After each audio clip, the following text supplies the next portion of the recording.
Hey guys, how's it going? And happy Friday. I hope all of you are doing good.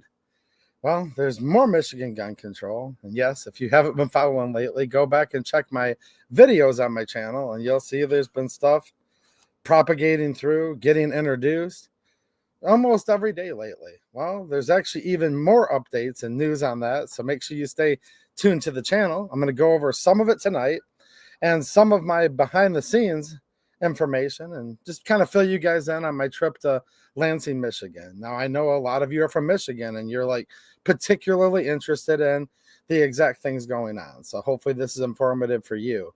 Now, everybody else who lives throughout these 50 United States, I hope you guys also find what I'm doing here valuable, trying to teach you how the legislative process works on the state level.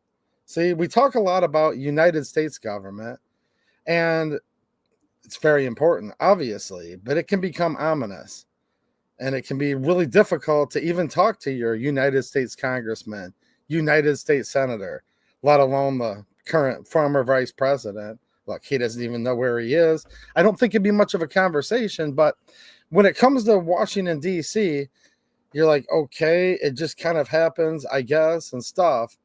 But on the local level and on the state level, that's where we can actually make a difference. And little do people know in many cases that actually your state laws affect your day-to-day life more than federal laws in so many instances. So I hope this is valuable information. I'm going to give you guys some nuts and bolts and just kind of walk you through the whole experience of what it's like to go to your state capital and talk to legislators, try to advocate for the Second Amendment, try to help come up with a plan. And that's what we need to do. Look, we need to complain about what's going on. We definitely do. We need to raise awareness. And that's one of the purposes of this channel.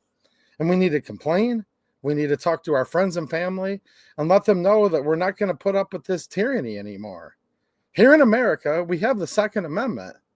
And we're going to keep and we're going to defend the Second Amendment. And I encourage you all to get loud about it. I encourage you all to be very frustrated. And look, we've been taught somewhere along the lines that it's not okay to ever get mad about anything. Yeah, that's probably why we find ourselves in the shape we're in.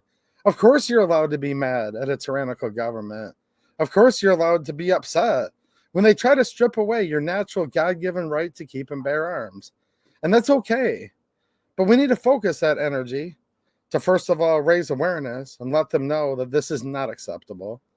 We're not going to take it anymore. And then we need to try to come up with a plan to change things. So I'm trying to offer all of that here.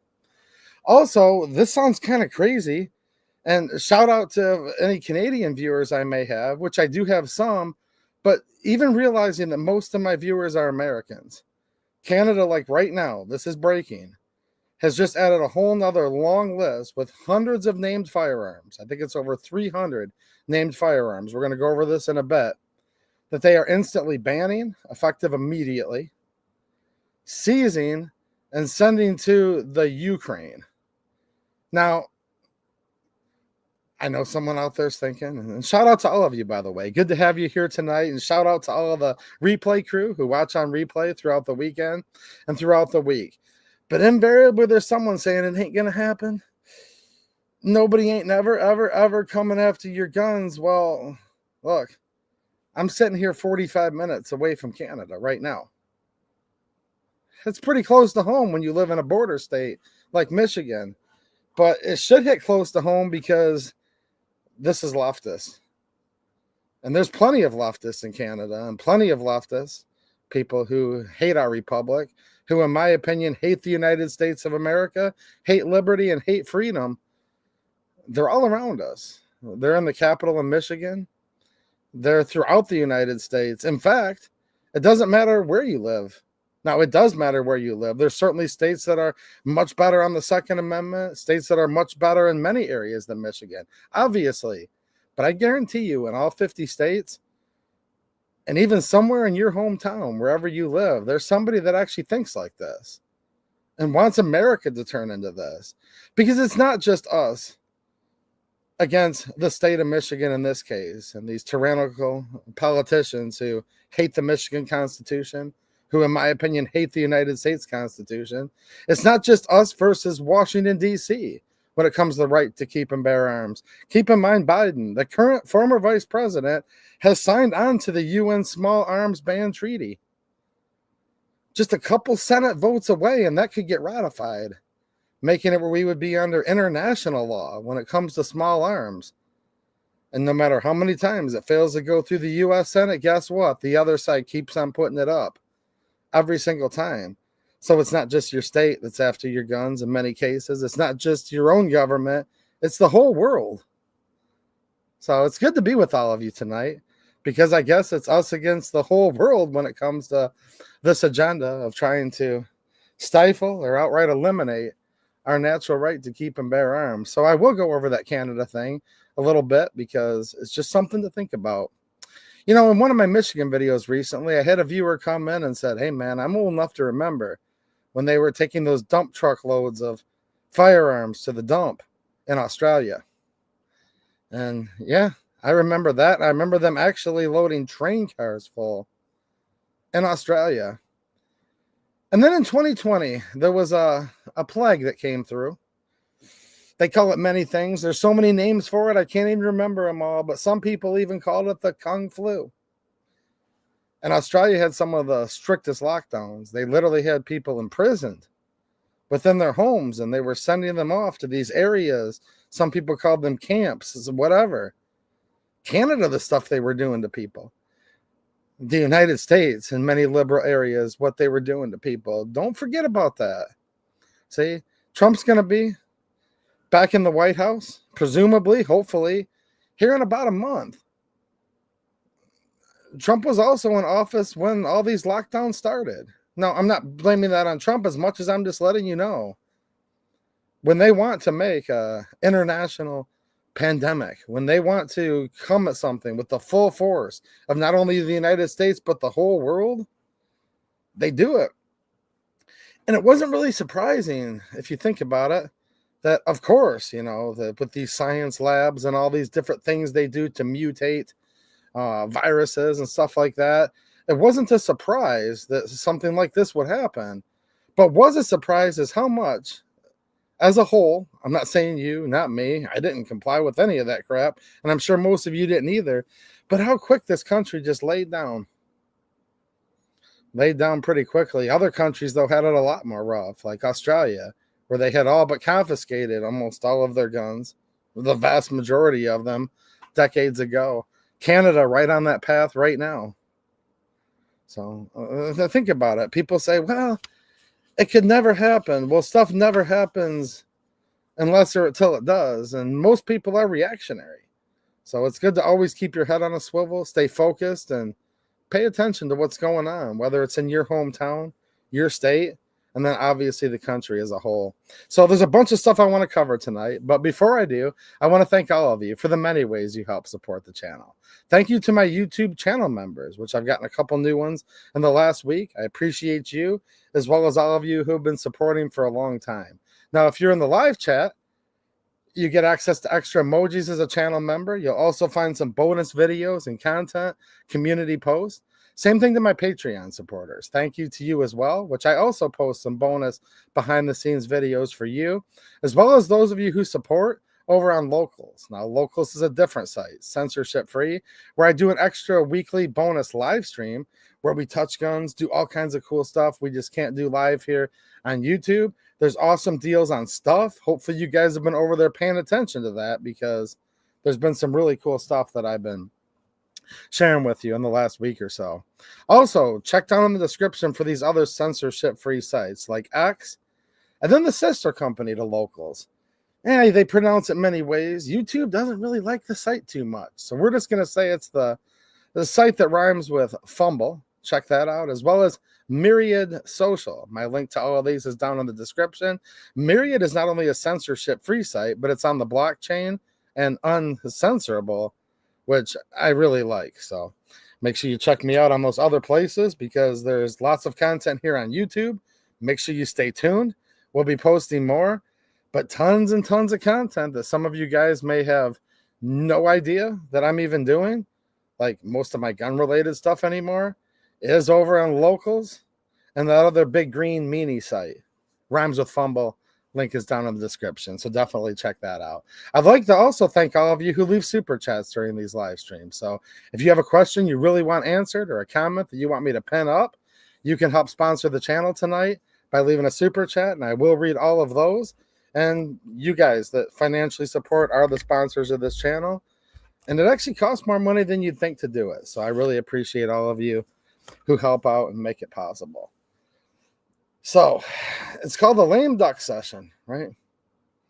The lame duck session here in Michigan, where the Democrats right now, as we speak, and this is important, I tried to explain it in my video last night, and I think most people are starting to understand, but we still need to squash some misinformation that's going on right now. So right now, the Democrats in Michigan, as we speak, they're still in session for a couple more weeks.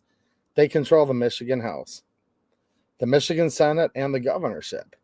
Now, we just had an election a month ago. Many awesome things happened during that election. Look, guys, I'm totally optimistic about the things that we need to be optimistic about.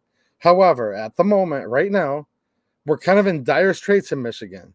By me going up there, realized that there's a lot of stuff going on. All right. Now, I knew about it, but sometimes it's good just to go there. And I did. And I'll talk about that in just a little bit. New session's going to start in the Michigan legislature in January, where the Republicans have taken control, will be taking control of the Michigan House again here in about a month from now. Now, here's the thing. The House serves a 2-year term. Now, think about this. Wherever you guys live, whether it's Michigan or any of these states, do you know how often the elections are for your state representative, your senator, your governor? How long are their terms? Are there term limits? Because this is the stuff that might be boring to some, but if you want to fight the good fight and actually be productive, you need to know these things. So in Michigan, the House serves a 2-year term. They're up for election every 2 years. So that's why we saw a vote for the Michigan House of Representatives. Now, there was no vote. The Michigan Senate was not on the ballot here this past November because they serve 4-year terms.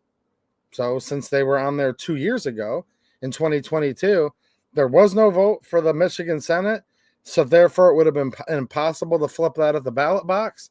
So the Michigan Senate is retained. The majority is retained by the Democrats. Now the governor serves 4-year terms, can serve 2 4-year terms for a total of 8. Somehow, what do you guys think of the governor of Michigan, by the way? They call her Gretchen. They call her many, many things. We're going to keep this very family-friendly tonight, like we always do. But the governor of Michigan, do you remember that right before the election? She'd like to give you communion. Yeah, pretty sick. These are sick people in so many ways. But she somehow got elected, and then they call it reelected. Now, many questions how that happened, but supposedly, got reelected. She still has 2 more years on that term. So she was not up for reelection. So we have a Democrat governor for 2 more years, no matter what, unfortunately. Now, that means this. That means there is some optimism. With the Republicans taking control of the House, it is less likely that they will be passing any gun control for 2 years. Now, notice what I said. I didn't say that there's no way it's going to happen because, look, I got to call a spade a spade. We did have the House minority leader. The minority leader did vote for gun control along with about 3 other reps this last term. The so-called safe storage, which is now law. Okay, it's now a public act, otherwise known as statute or law in Michigan. So you can never take it for granted that the Republicans are going to stand shoulder to shoulder against the Second Amendment. Many of them will. Invariably, almost all of them will vote no on most gun control, but not always. Now, the Democrats have been passing all this stuff mostly on party line, except for when the Republicans join them. So it is less likely that we'll have gun control for the next 2 years in Michigan. However, anything that's getting passed right now in this lame duck, all right, right now in this lame duck, if it passes the Michigan House and it passes the Senate and is sent to the governor, she will, and she just signed 2 more into law. Stay tuned. I'm going to record a video probably later tonight, actually, after this stream, and I'll have it out tomorrow. 2 more gun control bills literally just became law And again, I'll brief you guys on that again because we've talked about them when they were bills before. So breaking news in Michigan, more laws now on the books for gun control. If they go into effect right now in these next couple weeks, they're still real laws. Now, I just explained how it's going to work with the Democrats still retaining control of the Senate and Governor Whitmer. I try to think of real polite things to call her. People are like, you need to be more polite. I'm like, we'll be polite. We'll be polite enough. We don't want to be a stiff, though. Who wants to have a boring time on a Friday night? So we'll think of different names for her. You guys can think of stuff in the chat. The governor of Michigan, do you remember when she gave that whatever it was in the video? They were offering communion, like with a Dorito. I mean, these are real sick people. And in my opinion, the governor of Michigan hates Michigan and hates the Constitution. Now, she's going to veto anything if it did make it to her desk that's going to repeal any of these gun control laws that have gone into effect. And they have gone into effect. And there's going to be more going into effect too. Trust me on that. People are like, oh no, they can't do anything. They don't have enough time left. You want to bet? No, I'm not a betting man, but as the saying goes, want to bet? There's going to be more coming through here. It's just how many, and hopefully it's less than what it could be. But the Democrat-controlled Senate for the next 2 years, they're not going to pass anything through that's going to repeal gun control. So don't fall asleep right now. Talk to your legislators. Unfortunately, you have to give these Democrats heck with your emails and calls. And whether they listen to you or not, you have to say no. No gun control in Michigan. But you also have to keep on encouraging your Republican representatives and senators, because we have seen them cross over on the other side of the aisle before. So I just wanted to say that one more time because this is important. People are saying things like, I think some people, and this is why we're called 2A EDU. I'm trying to teach you guys some things and get things more productive, right? So it's called federalism. Now, some people like to call it states' rights. I reject the term states' rights. It's actually states' powers. 10th Amendment of the Constitution and the Bill of Rights, right? 10th Amendment. So states have powers. The federal government has powers. And the way the country was designed and the way it still ought to be, the states would actually have more powers than the federal government. Now, there's a reason why I reject states' rights. And I want you all to reject it too, just like we need to reject the word democracy. These are two of the biggest things that so many right-wing pundits, they talk about every show. And I like so many of them, and I think they're doing a good job as a whole, but I'm literally getting sick and tired of all these conservatives saying we must protect and defend our democracy. No, I don't want a democracy. Democracy is two wolves voting against one sheep on what's for dinner. Now, a republic, which we're a republic, as Ben Franklin said, if you can keep it, that's a well-armed lamb contesting that vote. The United States of America, okay, is a representative constitutional republic, which is not the same as a democracy, and we need to reject that word. Now, the other big buzzword, it's always states' rights. And I'm heading somewhere with this. I just want to cover this because maybe you already know everything I'm talking about, but remind some of your friends and family, because a lot of them that are listening to the conservative media industrial complex are only hearing these same words: states' rights, democracy, democracy, democracy. Look, that's why I said we're in trouble on our side too. A lot of people, look, this isn't that hard to figure out, but a lot of them just don't just go back and read the Constitution. Because if you read the 10th Amendment, and I implore all of you to do so, do it right now as you're watching. If you have a book or another device to look at it on, it doesn't say anything about the rights of the states. It talks about the powers, because only people can have rights. Only people have a creator. Go back how Thomas Jefferson penned it. Look, he was in his mid-30s. July 4th, 1776. In Congress, July 4th, 1776. The Declaration of Independence. Right there. All men are created equal, and they are endowed by their creator with certain unalienable rights. And among these are life, liberty, and the pursuit of happiness. Rights are given to you by God. They're not given to you by government. Governments weren't granted rights by God. Only people hold rights. Only people have rights endowed by their creator.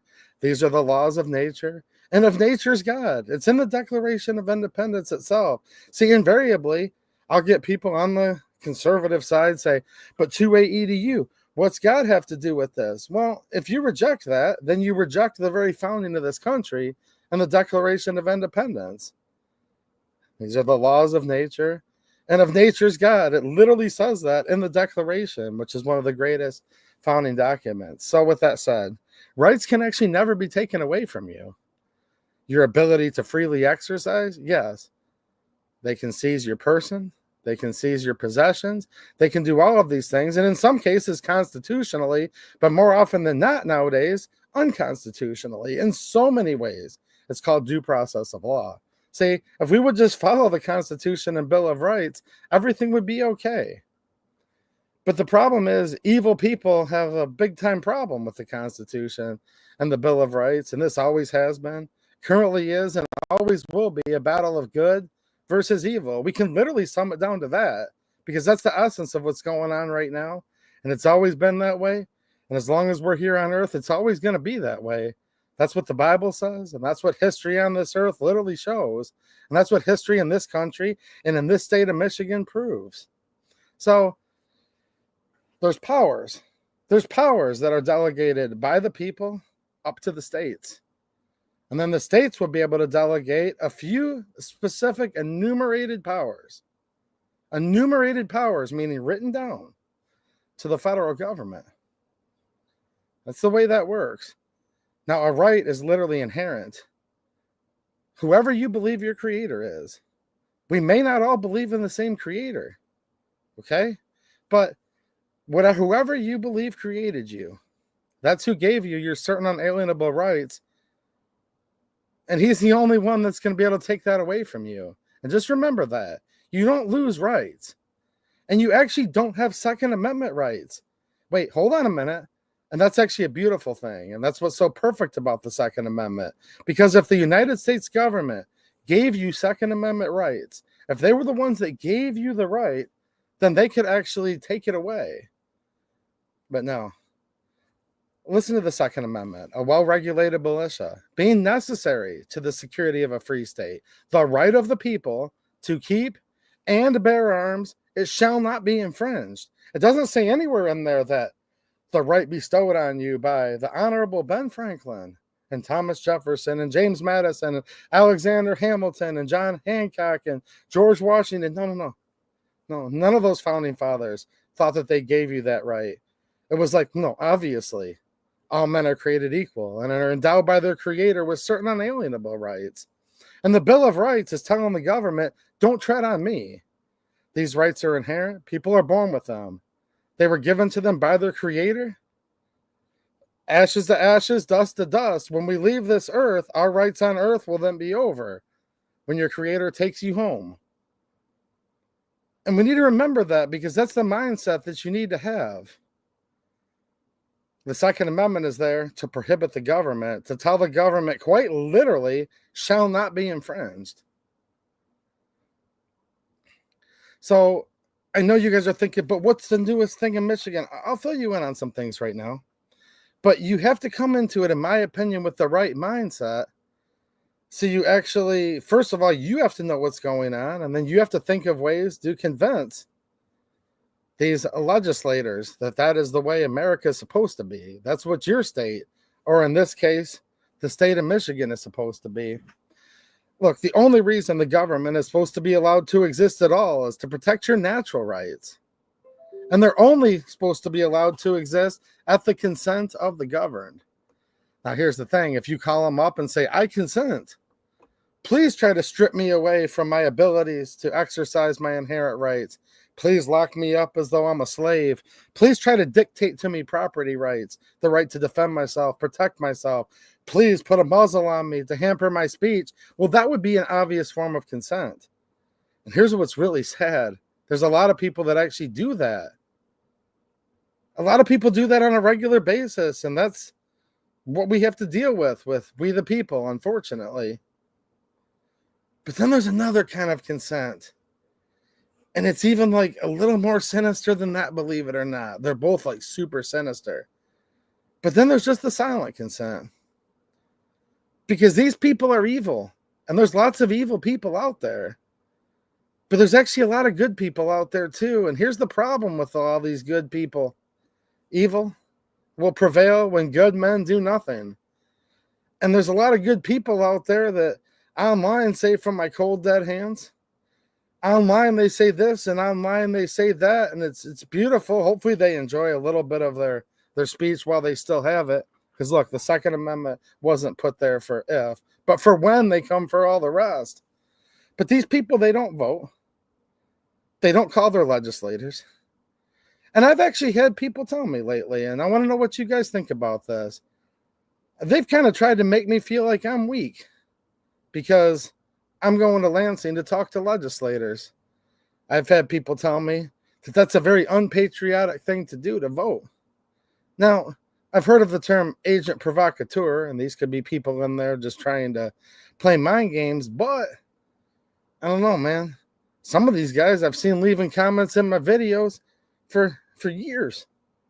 You know what's crazy? I don't really get a whole lot of crap from the left, actually.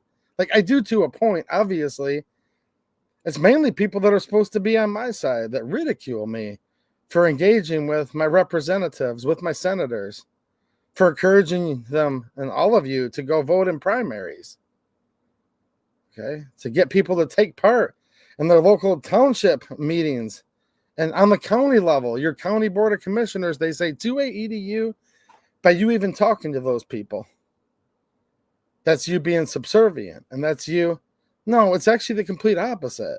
The problem is the reason why it looks like I'm weak when I go up there, essentially in many cases by myself, but not all the time. And there were a couple people that went with me the other day, is because, yeah, I find it kind of funny, and I actually find it kind of sad when you'll have 1, 2, or 3 people go to Lansing, Michigan. And there's about 10 million of us. And it is kind of weird, isn't it, when you're outnumbered, like 3 of you to 110. Isn't that kind of interesting? So when you look back at the founding of this country and of the state of Michigan and all of these 50 states, this is what you're supposed to do. It's your right. It's your duty to actually pay attention to the issues, to vote, first of all. If you're tired of two sides of the same coin, if you're tired of the lesser than two evils, there's a little known election that happens like literally every cycle, and it's called the primary process. Now, I'm not there just to make friends in Lansing. Some of them are pretty cool guys and gals and all, and they really are. But I'm not there to make friends. I'm there to stand for the Second Amendment. All right? And I had the primary challenger, Rich Cutshaw, sitting right next to me here because I wanted his voice to be heard, and I wanted people to know that he was running against, at that time, well, still technically right now, Minority Leader Matt Hall. And I've called out the Minority Leader, Matt Hall, soon to become Speaker of the House. Now, his primary opponent did not win. But I wanted him to be on here for his voice to be heard and for the people in that district, the western side of Michigan, to decide. To decide if they wanted to vote for the Second Amendment, or if they didn't want to vote at all, or if they still wanted the minority leader for other reasons, which, hey, that's people's prerogative to vote however the heck they want. It's also their prerogative to not vote at all. But since when did it become the diehard, like, Second Amendment supporter thing to do, to not vote and to not engage with these public servants? They work for us. We literally pay their salaries, and they're put there to protect and to serve we the people, and to protect the Constitution and whatever state they're serving in, respectively. So that's why I go to Lansing. And I know some of you guys just can't go for whatever reason. Some of you don't want to go for whatever reason. That's fine. I'm not ridiculing people that don't go. I just think it's kind of weird that I actually had a fair number, more than a couple, And they'll probably be in the comment section of this actually afterwards too. But that's okay because I'm here for everybody, whether they like me or not, actually. So it's kind of funny how people say, I have one guy in there, why are you up there groveling at these legislators? I'm like, grovel? Are you kidding me? I don't grovel. I was talking to several representatives about the future Speaker of the House. I said, these were some real pro-gun, pro-2A, Second Amendment supporting reps. Now, look, guys, I hope you understand why I'm not going to mention everybody's names I talked to and exactly what I talked about. It's not because I want to keep it from you. I'm not hiding anything. The other side watches these live streams, and we're already trying to work on strategies for the Second Amendment for this next term. So you don't throw all your cards out on the table. So just so you understand. But I was talking to some reps that are pretty cool guys, and they're very pro Second Amendment, talking about plans to try to get everything lined up here to start repealing this stuff that's going on in Michigan as soon as possible. And I said, but what are you going to do about the Speaker of the House? Now, the Speaker of the House, that's like one of the most powerful people in Lansing, period. So, yeah. And I was given assurances, which was good, by people that I know they mean what they say, that they're watching him. They're talking to him, making sure he doesn't get anywhere near the Second Amendment. So there's stuff like that. Now, as far as how we get here and what our role is supposed to be in government, I could go on in a soliloquy for a little bit longer, but I'm just going to read this, and then I'm going to talk a little bit more about my trip to Lansing. Because this explains it really quickly, and I'm not even going to read the whole document. All I need to read is the first few paragraphs. Something that doesn't get you a lot of subs on YouTube. Something that's not very flashy and catchy. But, hey, look, nobody wants to read this stuff anymore but me, and I'm going to read it, though. But look at the shape we're in, too. In Congress, July 4th, 1776. And this explains pretty much everything to do with everything we're talking about right now. The unanimous declaration of the 13 United States of America, when in the course of human events, it becomes necessary for one people to dissolve the political bands which have connected them with another, and to assume, among the powers of the earth, the separate and equal station to which the laws of nature and of nature's God entitle them.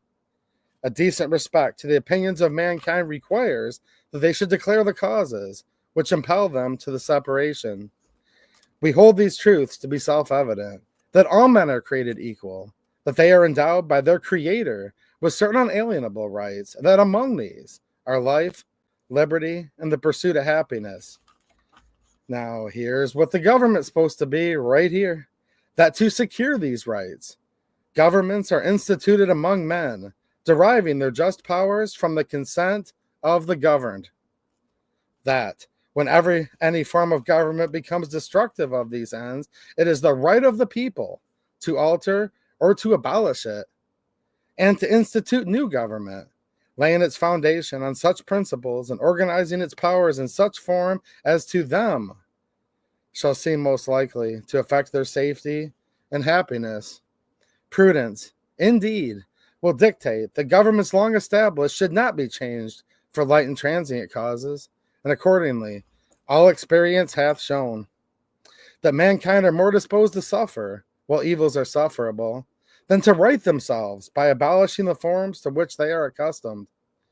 But when a long train of abuses and usurpations, pursuing invariably the same object, evinces a design to reduce them under absolute despotism, it is their right, it is their duty to throw off such government and to provide new guards for their future security. Such has been the patient sufferance of these colonies, and such now the necessity which constrains them to alter their former system of government. The history of the present King of Great Britain, and I would say the current present governor of Michigan, and the current former vice president in Washington, D.C., and so many more, is a history of repeated injuries and usurpations, all having in direct object the establishment of an absolute tyranny over these states to prove this. Let facts be submitted to a candid world. Now, if it's not patriotic to go out there and get involved in your government to try to change it, that to me and that to you will seem most likely to affect our safety and happiness, well, then I guess this dang Declaration of Independence ain't patriotic anymore.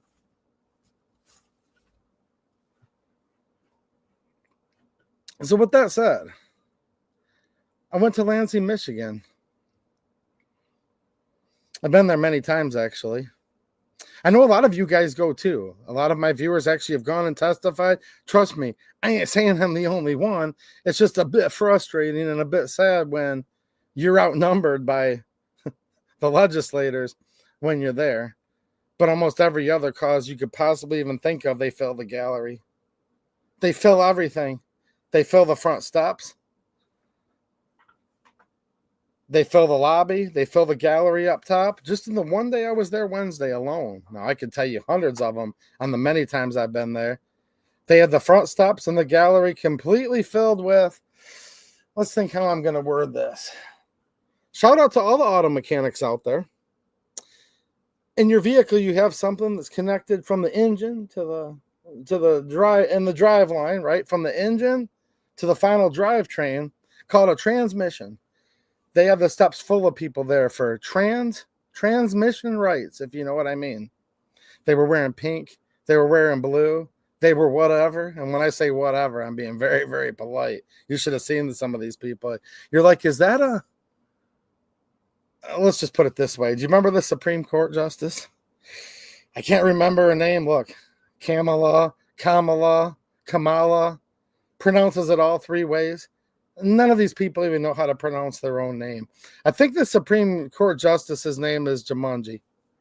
She's up there for a nomination. It was actually Marsha Blackburn that asked her. I like to listen to this every once in a while. It's good to remind yourself of these people who are lording over you in black robes and high up on a hill in Washington, D.C. and many other places. But she was asked by Marsha Blackburn, Senator from the great state of Tennessee. Shout out to Tennessee, by the way. And all of you guys are the only 10 I see. Oh, yeah. It's a nice state. Was just spending time there a couple months ago. She said, Madam Supreme Court Justice nominee, you want to be on the highest court? I have a simple question. What's a woman? She said, I have no idea what a woman is. How could I possibly know? And she said, hold on a minute. You want to be on the Supreme Court? Like, what's a woman? I don't know. I'm not a biologist. I'm not a doctor. Nobody knows. How could anybody know that question? I'm just sitting here, only in America. Could you imagine that? You're just sitting there looking at some country out there and somebody literally being nominated. And of course, a bunch of Republicans voted for her too. She's now a sitting Supreme Court justice. What's a woman? Nobody knows. You couldn't possibly know. I'm like, what? Boys have a penis, girls have a vagina. What's a woman? It's an adult female person. Now, I'm just a landscaper, snow removal in the winter, that puts on a suit every once in a while to go to the Capitol, but prefers just to be hanging out with regular people like you, sitting here in my landscaping shop. But I'm just sitting there screaming at my computer going, everybody knows. They don't know. Nobody knows. Well, a bunch of these that don't even know, nobody knows what they are. They were there. They had that whole building full. So they're passionate enough about whatever it is they're trying to do to children and to many others. They're passionate enough about that. The transmission lobby, you know what I mean? Shout out to all the tranny mechanics, transmission fluid, transmissions, you know what I mean? They're there filling that whole lobby up. So then I'm like, okay. And then they kind of disperse. And then you look up and it's like, whoa, what's this? Now there's this whole other group coming and just filling the lobby up, filling the gallery up. And they're like, we want local solar. And they're carrying all these light bulbs around. And it's like, darling, put on the game. It won't come in. Oh, the sun's not shining. Sorry, no game tonight. Because trust me, any kind of game or sports or anything like that, any bread and circus or dog and pony show is always way more important to the American people at large than any kind of natural fundamental rights. The game won't come on. The Lions are 11-1. We have to, sorry, solar panels for all. The sun didn't shine. No game tonight. It'd probably be a good thing. I should probably join that lobby, actually. You know what? To save the Second Amendment, I think I'm going to leave all this that I'm doing. You guys will see me again in 10 years. Just think about this for a minute. Let me know in the comments and in the chat if this is a good plan. I'm going to leave all this. I'm going to join the solar-only lobby because, trust me, they came in by the hundreds. Hundreds and hundreds of them. Had the whole floor full. I had to go like this and kind of, luckily the solar supporters, a lot of them are a little bit on the flimsy side, a little light in the loafers. So I can kind of just, very politely just kind of, whoa, there went 10 of them. Wow. These people kind of reminded me of the wind turbine people. I just kind of walk through and just kind of do the little bit of, to get through the crowd. And I barely bump into one and they're such lightweights. 10 of them just blow. I'm like, wow. These solar guys and the wind guys, they just blow in the wind. But I'm kind of muscling my way through the crowd to get up to my state representative, my favorite state representative, Jamie Thompson, to talk to her. Because that's what you do. You stand in the lobby to talk to the reps. And they're holding all their signs. There's hundreds of them. There's so many you can't even hardly see any which way. This was after all the transmissions had shifted themselves all on out of there. This is true. Don't believe me? I'm being serious. So they can fill it all the way up, and they always do. So here's what I'm going to do. I'm going to join the solar. My only focus will be solar only. Now follow me here because we're heading somewhere with this. This is 3D. This is 6D chess, guys. Oh, somebody just gave me a thumbs down. Come on, guys. I'm going to finish. When I finish, you'll actually agree. Make sure you guys remember to give this stream a thumbs up, though, and share it with your friends. Because someone's like, dude, he's joining. No, I'm going to join the solar. They did just give me a thumbs down, though. That's not a joke. They'll take it back, though, because they didn't mean it. They're one of my favorite viewers. They're just mad right now. Now, look, I'm going to join that. And then once we go on complete solar, we'll literally have it to the point where none of the games will come in anymore. The TV will be just like barely fuzzy because it's got like just enough electricity to get the weakest signal. People will stop having games to watch. Once they get done DTing from all of the important stuff in life, like the football game and the concert and whatever, else is on there, the soap operas. I mean, shout out to the soap operas. But once all that stuff that's of the utmost important just stops working because we've gone to all solar, then people, no drilling. No, but like we need to get it. Once everything completely powers down, then maybe people will wake up and be like, whoa, maybe it's time to light that torch and grab that pitchfork and head on up to the Capitol and peacefully, very peacefully, protest, redress of grievance, it's called, to peaceably assemble. The reason you'll have your torches is because there's no more power left because we went to solar. So I want to go all solar so there's no more games on TV. You guys see what I'm getting at? No, of course you guys don't. My own chat's arguing with me right now.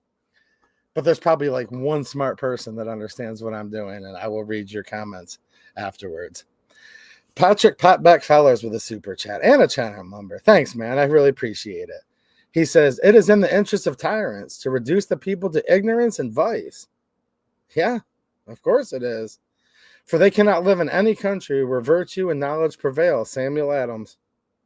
Thank you for the quote, man. You always give good quotes, and I appreciate you being a very consistent sponsor of the channel. Thank you. And there's a lot to that. I agree. Raptor Jesus with a super chat. Well, thank you for helping to sponsor the show tonight. I appreciate you. Says, I like to call her Rutchin because she makes me sick. See, you're being very polite. Someone said 2A EDU, be more professional. In Congress. July 4th, 1776. You ever notice how when these politicians, most of them anyways, they get up there in D.C. and other places and they go to talk? Ladies and gentlemen, we will now talk about the Second Amendment. No. We're being very polite tonight, but you can't be too polite. It's too boring, right? Irish Rover in Florida just became a YouTube member. Well, thank you, Irish Rover. I appreciate the support. And James Kawasaki came in and gifted 5 2A EDU memberships. So channel member Kawasaki just donated 5. So thank you, man. I appreciate it. And Garrett just came in with a super chat. Thank you, Garrett. He says, I'm here in TC. Was that Traverse City? I was up in, not in Traverse City proper, but Maybe our friend Midwest Logger's in the chat. He can tell you exactly where we were because he and his friends invited me. But I actually spoke in Grand Traverse County at your Republican Second Amendment dinner you guys had earlier this spring, and it was a really good time, and I enjoyed being there. So he says, I am in TC and wanted to offer to coordinate with you regarding talking to reps. I did some volunteering with Trump Force 47 this election and talked to some of them. I also messaged you on Insta.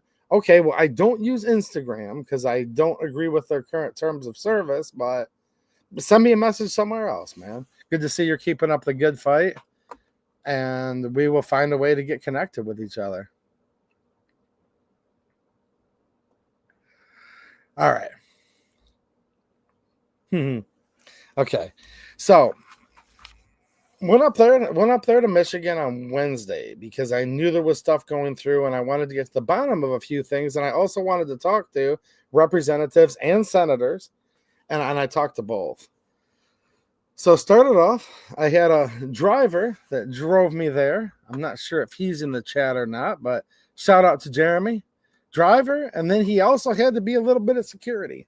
Because here's what I didn't realize. So we drove there.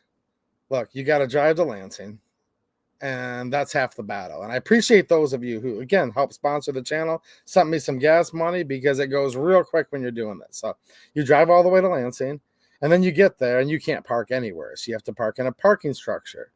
Well, if you're a landscaper like me and your little car is up on blocks right now because it's super old and always needs repaired, you can't get your dump truck in there. You can't get your plow truck in there. So needed a driver, and he wanted to go too.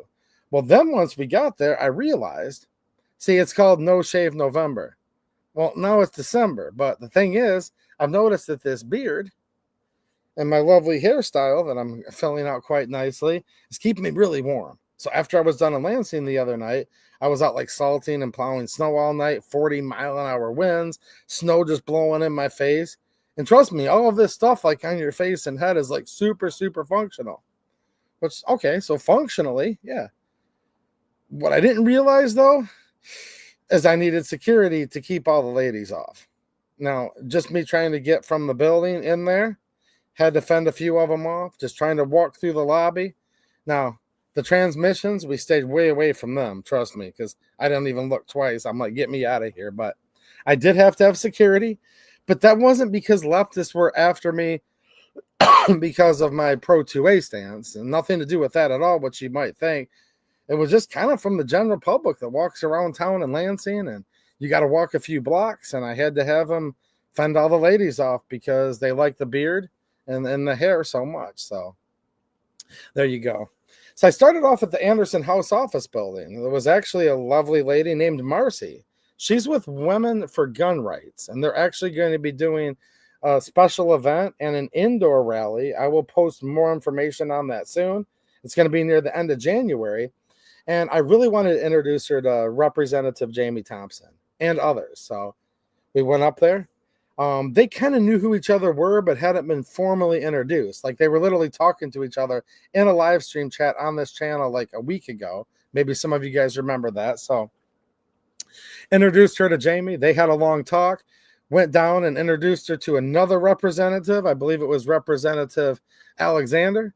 And it was really cool. So she's going to be hosting a really cool event, getting a lot of women involved, trying to get more women involved in the Second Amendment because for whatever reason, let me know if there's any women watching that are pro Second Amendment.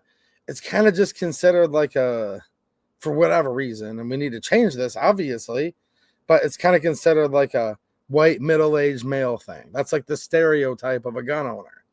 Now, that's not necessarily true at all, but hey, if women want to enjoy their natural right to keep and bear arms, they need to stand up too. So she's doing this whole like women's gun rights thing, which is awesome. They do their thing. Probably not a group I'm going to join because I'm not a chick, but I do support what they're doing, and I'll be helping make you guys aware of that event soon. So spent some time with her talking to Jamie. I kind of just mainly stood there and listened to what they were saying. And then they get busy and have to go to session. Well, Jamie took me down to talk to a couple other reps' offices. Just kind of talking about the next session. So the Republicans are taking the majority back in the House. Now, what do you do with that? First of all, you have to stand strong and absolutely prevent at all costs any new gun control from going through, obviously. But then you also need to start strategizing. Like, keep in mind, the Republicans hold the House. The House actually has the power of the purse. Maybe some stuff can be done there, right? Also, you need to start getting stuff ready because hopefully, if people can see that things are getting a little better for 2 years or less worse, hopefully people will turn out enough to get, and this is very important, not only Republican, but pro Second Amendment Republican majority back in the Michigan Senate and have a pro Second Amendment Republican governor in office. Now, I have to throw the word Republican on there because I actually can't stand political parties at all, like literally none of them. But you can't find any pro 2A Democrats anymore, like at all. Like in all of Lansing, there's apparently no pro 2A Democrats whatsoever because everything has been passed on partisan party lines in the last 2 years. So, but it's not enough just to say that you have to get Republican majority in the House, Senate, and governorship because we've seen Republicans vote for gun control. So, pro Second Amendment, that's the most important part. Pro Second Amendment, and then the way our political parties are set up, they kind of would have to be a Republican right now because the Democrats are just so in lockstep on all of this that you ain't going to find a pro Second Amendment Democrat that's going to win on the state level. Let me know if I'm wrong, but I'm literally seeing proof of it time and time again right now. Also, and this is what I want from you guys. This is where you can leave comments or in the chat here. I'll read the chat afterwards, as I always do. What are some bills that you want to see coming through the House? Now, hold on a minute. Look, there's strategy with this, and it sucks, but we find ourselves in the shape we're in, so we have to deal accordingly. Gretchen will veto any such bill no matter what. But, I still think that the Republican-controlled House needs to put forth pro-Second Amendment bills in this term anyways. And they need to send them over to the Senate. Make the Senate vote. Make them take those votes. So then people can see the records of these senators and maybe flip a few Senate seats to pro-Second Amendment senators this next term. Make Gretchen veto every last one. And then when the campaigns come, there'll be a lot of ammo to say, look, Michigan had a constitutional carry bill that passed the House. Which constitutional carry, I hate bills like that, the name of it, but that's what it's called. But really what that means is you repeal the requirement to have a CPL. You repeal restrictions that were there, okay? So in and of itself, no, the Constitution, that is your carry permit. We shouldn't need a constitutional carry bill. I just call it that because that's the nomenclature that is always used for it. But really it should be, it's called constitutional carry, air quotes, but repeal all of the restrictions on carrying firearms. All right. I think those should still go through because then it shows you where the Republican caucus is at. And B, now these people can be called out by name. The last thing I want to do is this. Let all these Democrats, because they'll do it, and they do it every time. They do it every time, okay? They go in there, and they say, well, I'm pro-Second Amendment, and then it's like, comma, but, and they whisper the but real soft.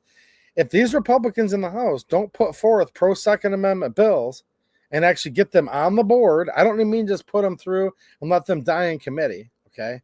I mean, like, actually get them on the House floor for a vote, up and down, A or nay, for all 110 members, right?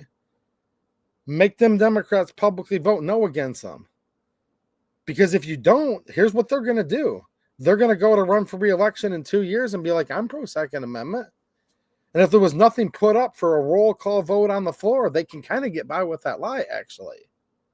Does anyone see the chess I'm trying to play here? Like, I don't believe in this 3D, 4D chess, but this is a game that you have to play. So, do you guys have any ideas for bills? Now, I don't think we need any bills that says the government grants you the right to blah, blah, blah. But this is how this works. And I know the 2A community. I know it well. We don't need any bills. All right, look. Unless you guys are ready for other methods and other means, show me your plan. I bid you well. Yeah, right. Nobody in Michigan's ready for any like 1775 style means. Trust me, to get 3 people to show up would be a miracle. To get 100 people to show up for a gun rally would be a literal act of God. I'd be looking to see, hold on a minute, there's 100 people at a 2A rally. Let me turn around because the Red Sea's probably being parted again too. No. People on the internet talk about all this stuff. They're all talk. They ain't going to do crap. The more tough they are online, the more lazy they are. And they're actually covering for their insecurities that they're going to do absolutely nothing. Trust me on that. Trust me. Because I know I'm right. Now look. You have to actually pass a bill to repeal gun control. So the Michigan Pistol Registry, completely unconstitutional. It's been on the books since like 1927. Yeah, you would have to actually pass a law, pass a bill to repeal that. So when I say pass bills, I don't mean like anything bad at all. I'm talking about this like, this is just literally how it works. It works one of 2 ways. If you want to remove gun control, you pass bills that repeal previous gun control, right? Or, well, I'm not even going to talk about that because, like I said, the transmission lobby has hundreds of people showing up, filling up the whole gallery, filling up the whole whatever. Nobody goes to Lansing for the Second Amendment, so nobody's going to go there at all. I was going to go to Lexington and Concord Bridge, but I had to work that day. Dang it. I was going to show up to Concord Bridge, but gas was a little bit too expensive. I was going to go to the Capitol, but then I got high. I was going to go, but my whatever hurts. But my wife said, but my neighbor said, but you guys know what I'm saying, right? By the way, spending a lot of time on the internet, probably not a very healthy thing, but it's good. It's good because you get to see why we're in the shape we're in. Now, do any of you guys, what's on your list that you think needs repealed in Michigan? So, what new bills need introduced? A bill to repeal red flag laws? That would be a big one. To repeal the Michigan Pistol Registry? Yeah, I would think so. I'm not going to give you all of them, even though I probably could right now.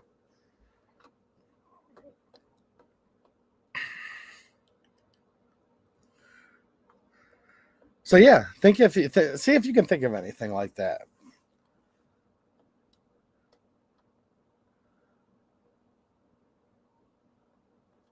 Colin L, thank you for the super chat. He says, "Hey 2A, use this for a haircut, beard trim.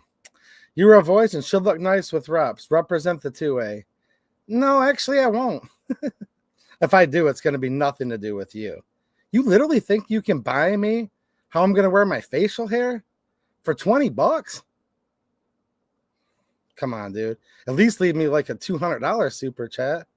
You got enough lead in your pencil or what? Nah. You don't even need to leave me any more super chats. If I could refund it to you, I would, but I can't. Can you believe that? You know what? I may be better looking than you. I may not be. But I was the best looking dude that showed up, didn't I? Just think about that for a minute.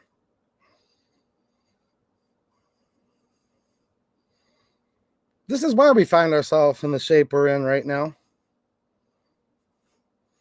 A bunch of little you-know-whats that have their balls in their old lady's purse. On the internet. Only on the internet. You wouldn't say that to me to my face, and nobody does. I'll tell you guys a little quick anecdote. And sorry, Colin, you get to catch the brunt for having like a totally rude and tasteless comment, and it is rude and not well received, obviously, but you knew that before you typed it. But no, a lot of the comments out there. See, I've walked around this town. I've walked around many towns. I walk around wherever the hell I want, actually, just so you guys understand that. I talk to whoever I want. I go wherever I want. And I don't need your permission or anyone else's. And I enter public buildings like the Capitol, whether you want me to or not. And I wear my facial hair how I want. And I cut my hair however I want. And I say whatever the hell I want.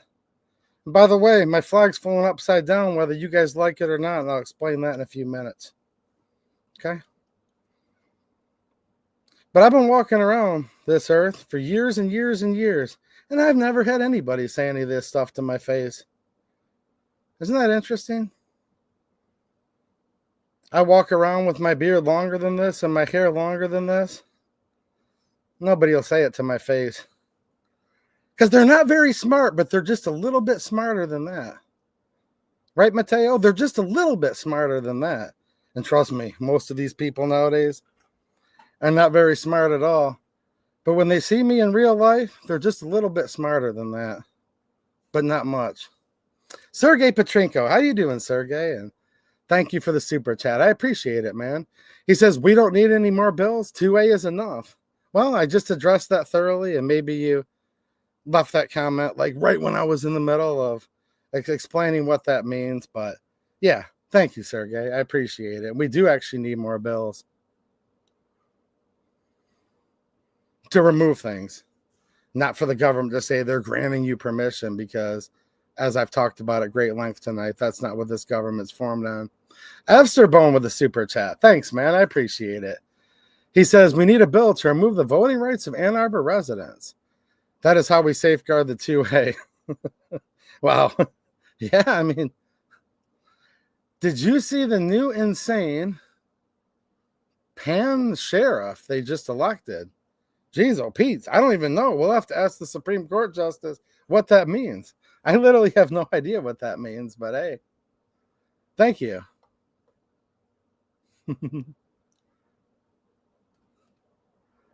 No, Mateo knows. Dude, like literally, I don't understand some people. And this ain't the first time for some of these. But sometimes some people just have to bear the brunt of like hundreds of comments that I receive. But that's okay. Oh boy. The Washtenaw County Sheriff. I'd probably rather not. You know what I mean?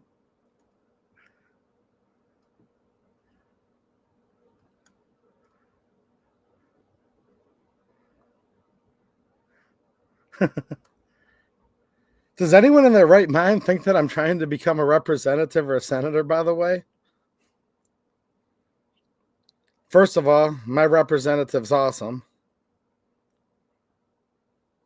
And I need to be there to have her back. My senator as well. I was in Joe Bellino's office talking about the Second Amendment. He actually called a Democrat from the Senate and put me on speakerphone. And I was talking to a Democrat. A Democrat senator. One that some people say might be a little bit reasonable on certain things with the Second Amendment. I'd have to see it to believe it, but I wasn't just talking to Republicans. I was talking to Democrats as well. And by the way, for anyone's feelings I hurt tonight, don't even bother sending me crybaby emails, because those all go to Mateo first anyway. So just address it to Mateo first before anybody sends me any crybaby emails tonight. Because that's usually invariably what happens if I hurt somebody's feelings. I get a bunch of crybaby emails. Here's what's interesting. So I went and I covered this committee hearing. All right. Now there's a reason I print this stuff out, because they literally changed this stuff. You know what I'm saying? This was this committee hearing that just happened earlier this week on Tuesday.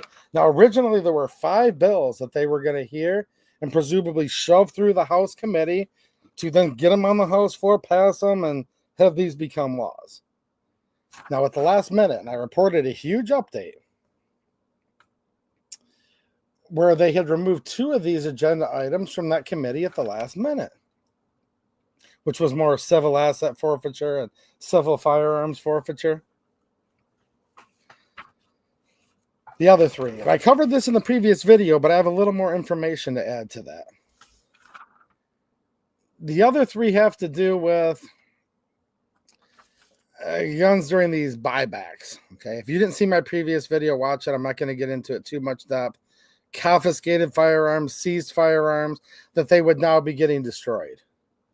Okay? That they would be getting destroyed. And that's, first of all, against the Second Amendment, because now we're taking guns out of circulation. In many cases, cheaper firearms that these local police and sheriff's departments would often auction back off or sell off to we the people. So I look at this as an affront to the Second Amendment. Well, isn't it interesting how all of a sudden the police show up? So the Michigan Chiefs Association and Sheriff's Association. That might not be the exact term for them, but you guys know what I mean. The people representing all the city police and all of the county sheriffs in Michigan, they show up and they're against this bill. And I'm like, well, this is interesting, because usually every gun control bill that's popped up, all the police organizations are totally for it. Now, not every last deputy, not every last officer's for it. I'm not saying that. I know officers individually and deputies that are against all of this. I know duly elected sheriffs that are against all of this, but their general groups always come into Lansing to testify that they're for all these gun control bills. And I'm like, well, this is interesting. Why? And then I'm listening to the committee hearing, and I'm like, well, this is also defund the police is what this really is, because it's making it where instead of them being able to sell these firearms or trade them with other departments, they would all have to be destroyed. And that's actually more expense to these local departments. Instead of a profit generation, now they're actually expending money to pay to get these firearms destroyed. Now, the state police supported this. The state police are completely in the pockets of the jackboots. They support everything no matter what. But all of a sudden, at the last minute, they're against it. Now, they were neutral on one of them, but they were against 2 out of the 3. Now, there were also Second Amendment supporters there at the committee that were against it on Second Amendment grounds, which that's what I oppose it on. Now, if all these police associations want to support all this other gun control, I know for my friends that are policemen, for my friends that are sheriff's deputies, I'm not talking about you, but hopefully you guys can reform your organizations, because when these organizations come, these representing the police and the sheriffs, and they support all these gun control bills, I probably would actually jump on board for a defund the police bill, because I don't want to fund people who are coming after my guns. It's just that simple, right? So all of a sudden they go through and they hear the full testimony of people that are pro these bills and people who are against these bills. Okay? You know what I'm saying? So at the end, they hear all the testimony, and then Conlon, who is the chair of that committee, Chairman Conlon, Jennifer Conlon, right? These people are real beauties, by the way. She's super anti-Second Amendment. At the end of the committee, they don't vote. Now, they had a quorum, meaning the majority of the members of that committee were present. They could have passed it on party lines, and they could have sent it to the House. You know what I'm saying? And rammed it right through on party lines, but something happened, and my guess, and this is back to that video I just did, was something's going on. They might not have the votes. So what did I do?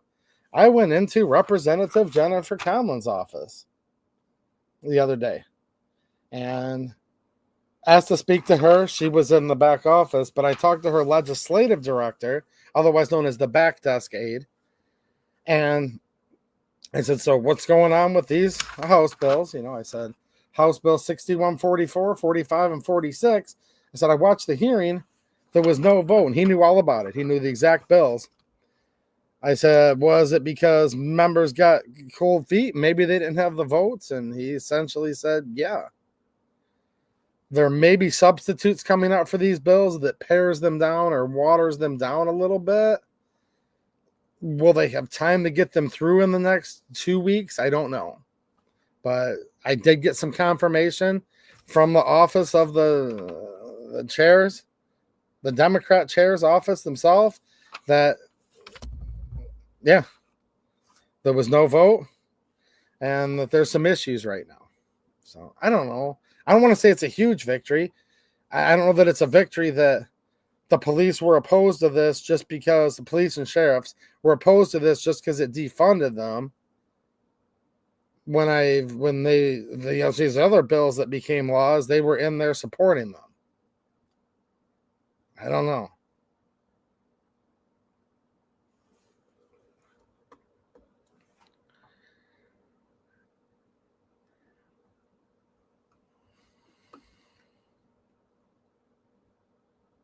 Wild times. What's happening? And thank you for the super chat. It says, great stream as always. Hopefully we can have another 2A hangout come spring. I think I saw Pillbox Bunker in the chat earlier. You still there, Pillbox? Pillbox and I have talked. There were some things going on this fall. We'll just leave it kind of vague like that for now. But looks like everything's going to be fine with all that. So I think that might actually be a possibility. Okay? So stay tuned. I will let you know. And what he's talking about is the annual 2A EDU supporters hangout that we've done in real life like 3 years in a row. We did forgo that this last fall, but we had a talk since then, and maybe. So I'll let you know. Technically when or if, but I'll let you know. And I would like to see you again too, man. I'd like to see all of you guys again. Mateo come in with a super chat. Well, thank you. And a channel member. And does a lot of work for the channel for absolutely free. So thank you for all of that. He came in with a $5 super chat. Said, just because. Well, thanks, man. I appreciate it just because as well. Because it does all help. And I would like to go there soon. So, went and talked to the Democrats about that. So where are you guys at for future plans for the next term, the next session term? Any ideas? What do you think the Republican-controlled House can do or should do? I'll tell you what they can't do. They can't just repeal any gun control on their own because there's 2 chambers. The lower chamber of the House, the upper chamber is the Senate. The Democrats in the Senate ain't going to pass nothing, in my opinion. And there's no way the governor's going to sign anything. And that's not even an opinion. That's a fact. She won't sign anything to repeal gun control. But do you guys agree that they should still go out there and get these bills? I don't just mean write them and let them die in committee, but actually get these bills for a House floor vote, okay, where they're voted on. Everyone's name's up there on that big lit up board. Because here's what I worry. If they don't do that, then these Democrats are going to be running for re-election somehow, and they do it. These are snakes in the grass. They will run as pro-Second Amendment candidates.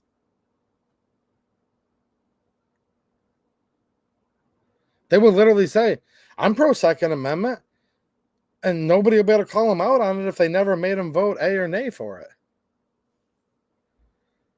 Now, they can block, of course.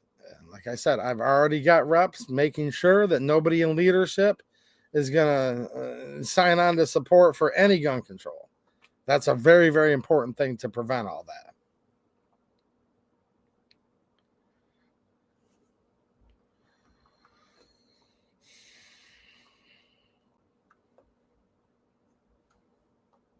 Wild Bill Ohio with a super chat. Thanks, man. I appreciate it, dude. 556. If you guys are looking for some of that, some 5.56, check out my post I made on X and on locals. It might help you guys out. I'm just saying. He says, hey, man, don't let the beard comments get you down. I could only hope to grow mine out that much. It starts itching and drives me nuts, then I trim. I know, and I may trim mine too. Look, I like to have different looks. I don't like to be boring. And I'm telling you, man, this beard and the hair being a little longer down by the ears, it helps a lot when you're out there in 40-mile-an-hour winds, which I literally just was the night before last, filling up that salt spreader, getting out to do a little shoveling, and yeah, the plow truck itself's a little bit warm inside, but it's nice. It is very functional out in the cold. So thanks, man.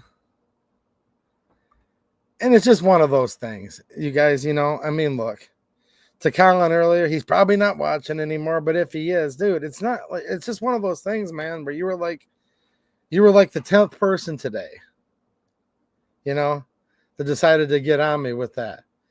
And it's like, dude, You guys do realize that we have communists in power that are trying to take all of our guns. You realize there's dozens of bills going on in the state of Michigan. Did you guys know that the current former vice president, who is still supposedly in power right now, just ordered the ATF and they just put out more ATF rules? Okay?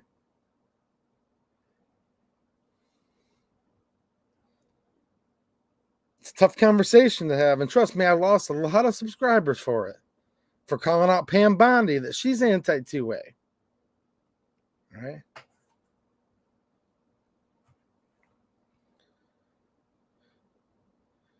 And I try to inform people. I try to encourage. I try to help people because it can just be ominous if you don't know what's going on, if you don't know what to do.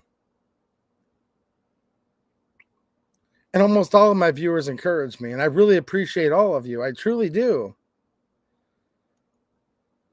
But it seems like a lot of times the best plan is cut your hair, shave your beard. You talk funny. You look funny. You need to lose some weight.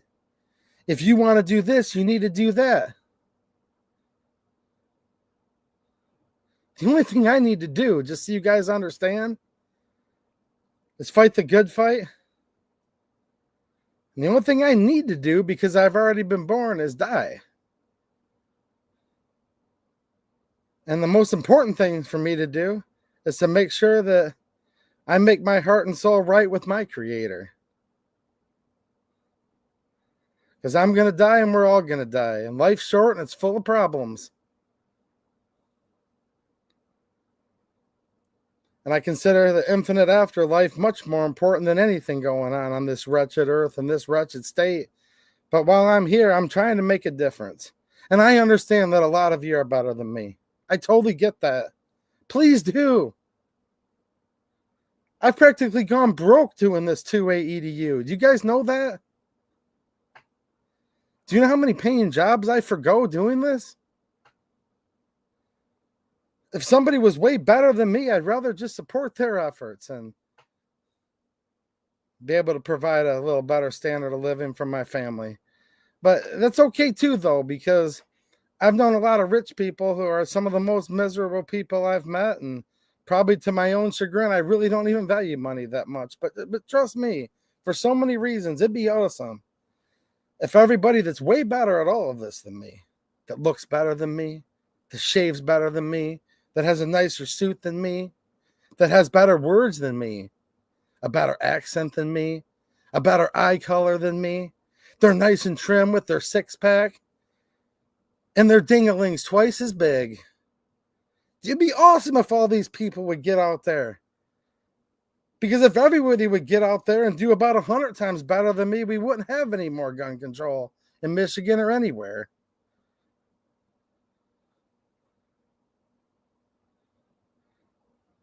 I'm going to be me, and I'm going to do me.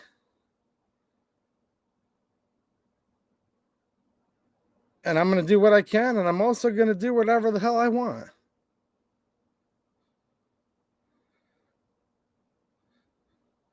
And that's the thing with everything in life. You know, you'd think we could get together on stuff, and the more we get together, the further apart we get. You want to go to Burger King? Go to Burger King. But I'm not on the menu, and you can't order me with extra beard or less beard. 2A EDU. You'd be better if you grew more of a beard. 2A EDU. You'd be better if you shaved your beard. And it's not just Colin. Trust me on this. I've gotten comments about this many times just recently. And since when is everybody so light in the loafers? Why is my audience 99% men? And why are so many men checking me out constantly? Seriously, I don't look at dudes. Why the crap do I look at what some dude looks like? I don't swing that way. I have a beautiful wife. And that's what I like. And the evidence of that is in my beautiful daughter. Looks a lot like mama. You know that? And the Supreme Court justice doesn't know how it works, but I do know how you make a baby. I did a really good job of it. So trust me, it all works just fine. There's no problems with that. Okay? Nobody would say anything to me in real life because they don't. So there's really not a lot to worry about when it comes to this stuff, to be honest with you. But hey, no wonder we're so weak. All these 2A, whatever the heck they are, in this darn state and everywhere is too busy checking out some dude.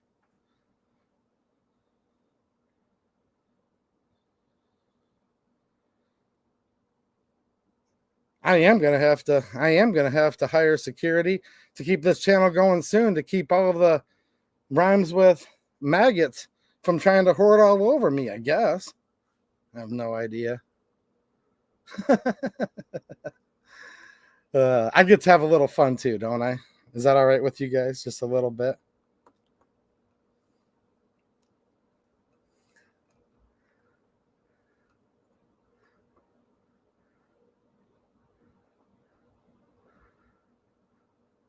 There he is, Colonel. Thanks for the super chat and God bless, man. I hope you're having a better day tomorrow.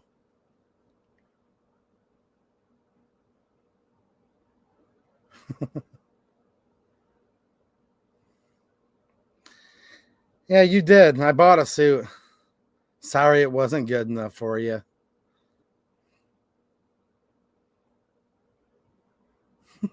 I appreciate it, man.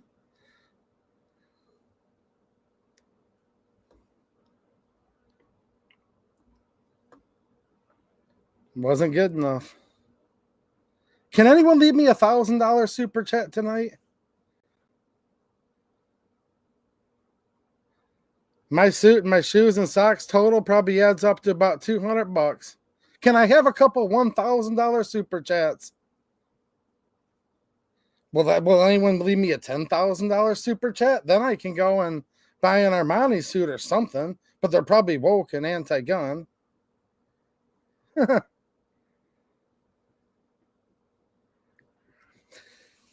Patrick Patback Fellers with a super chat and a channel member. Thanks, man. I appreciate it. He says, Northern accents are the fine point of America, is the expression of our differences and individuality. We are all red, white, and blue. Well, thanks, man. And did you know, though, the part of country I'm from doesn't really have an accent, actually? Well, or does it? Hold on. Or does it? I don't know.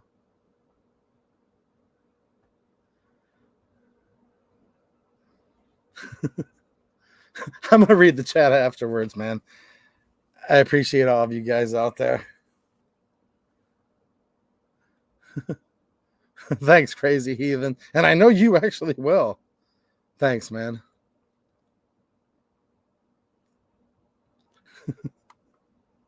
No, you guys know that I'm not literally asking anyone for 10 grand right now, but it's like, how nice of a suit. Like, I did go out and buy some stuff from my suit with that super chat that he left me. That's the crazy part. But stuff's expensive nowadays, man. Shoot. A tie and a... I mean, wow.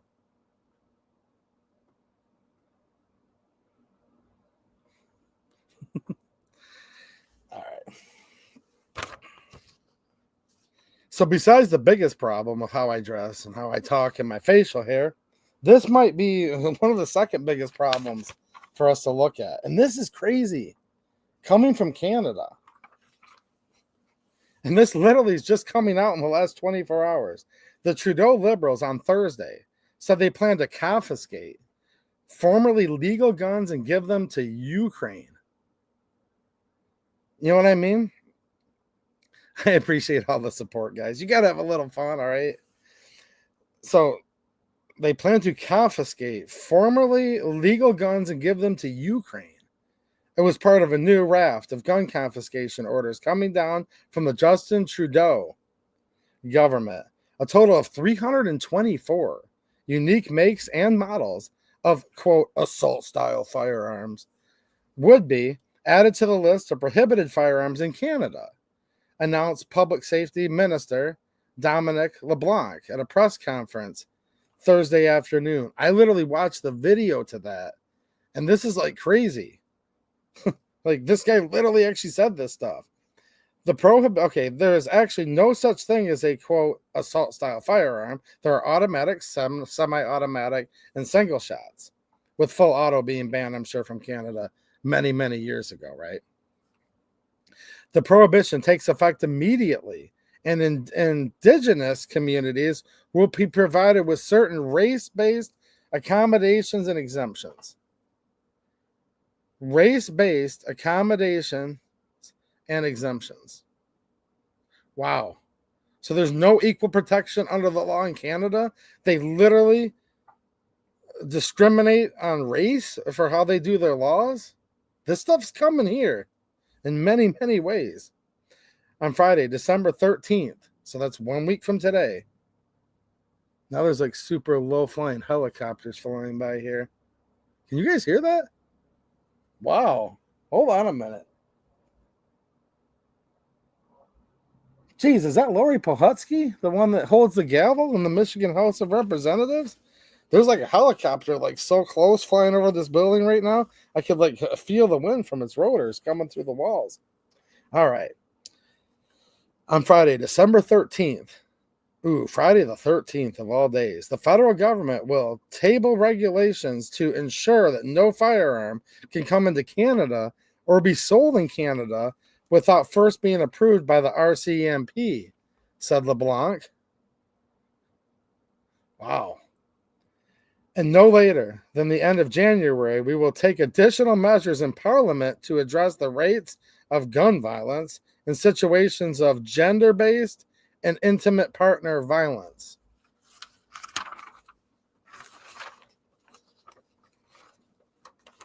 Yeah, they're bringing race and gender into everything.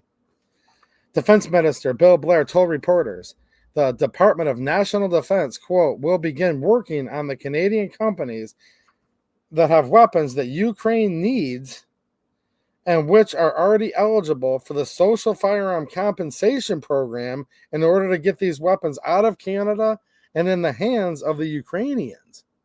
Wow. That's crazy. Jeez, oh Pete.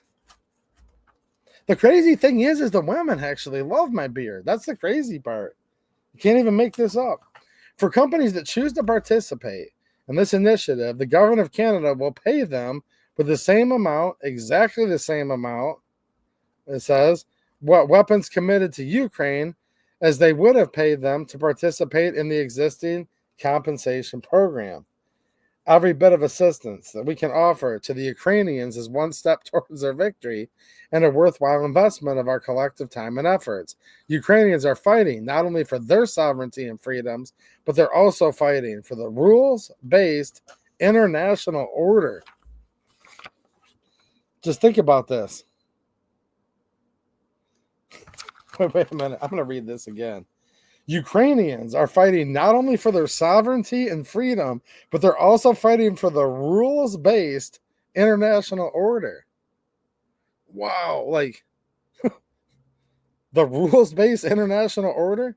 Yeah, that's like the rules for me, but not for thee, or in this case, rules for thee, but not for me when it comes to all of this. Certain races of people will be exempt. The legislators have exempted themselves. In Michigan Senate Bills 857 and 858, the Democrat legislators that passed these bills through the Senate, they passed the Senate. They're going to cram them through their House probably next week, maybe the week after, but probably next week. Get those to the governor's desk ASAP. They've exempted themselves. Is this all part of the new, what's the name of it? The new rules-based international order. People are serious. Our support for Ukraine in this way will be steadfast and committed. We will continue to support Ukraine with all of the help that we can to ensure that they need resources and support that they will need to win this war. I was just reading a quote. That's terrible grammar. Wow. Liberals set to introduce additional gun control legislation. Okay. Tory leader Pierre Poilievre called the move a stunt that attacks licensed and law-abiding hunters and sport shooters. Trudeau's policies caused a 116% hike in gun violence in 9 years, he wrote Thursday morning.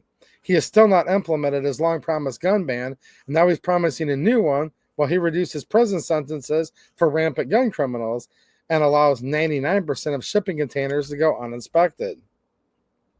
And then Tony Bernardo, CEO of the Canadian Shooting Sports Association, told the Western Standard it's ridiculous to send these firearms in Ukraine. These are not weapons of war, he said. Ukrainians want cruise missiles. They don't want Canadian sporting arms. This is the stupidest thing I have ever heard. If the guns were weapons of war, they wouldn't have been allowed into Canada. They're giving them to Ukraine, and Ukraine doesn't want them. They're 22. Are they being sent there for shooting tin cans? I mean, Bernardo said this fight has been going on for decades. The Trudeau Liberals 4 years ago listed 1,500 makes and models of firearms as prohibited. The federal government then made a supplemental list, which got a lot of pushback from First Nations groups. And then they withdrew the supplemental list.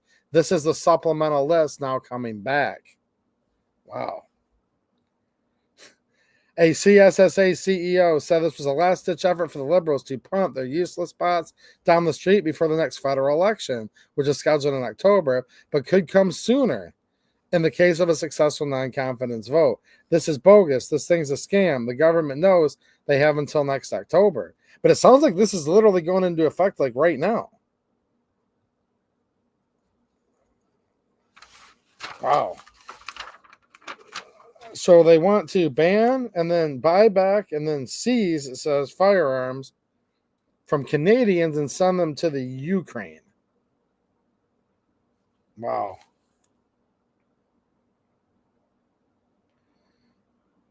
Okay, this guy's ripping on it, saying they spent all this money and the tab's only getting bigger, trying to buy back these guns, and Trudeau must cut our losses and scrap this ineffective and expensive buyback boondoggle.